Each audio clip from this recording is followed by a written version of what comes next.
Simple as my mama said when I was very young. She told me not to worry, son, one day you'll be someone. But here I am at 21, as loaded as a stagecoach shotgun. I'm sorry, mama, please don't look at me.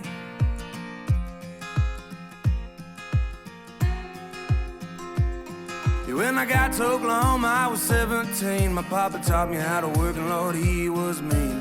Working all day in that August heat, and he taught me how to fish. My uncle taught me how to drink. Well, I went to California and I had me a band, and we played in all the bars and all the southern lands. We played all night and we drank for free, all of my boys and me.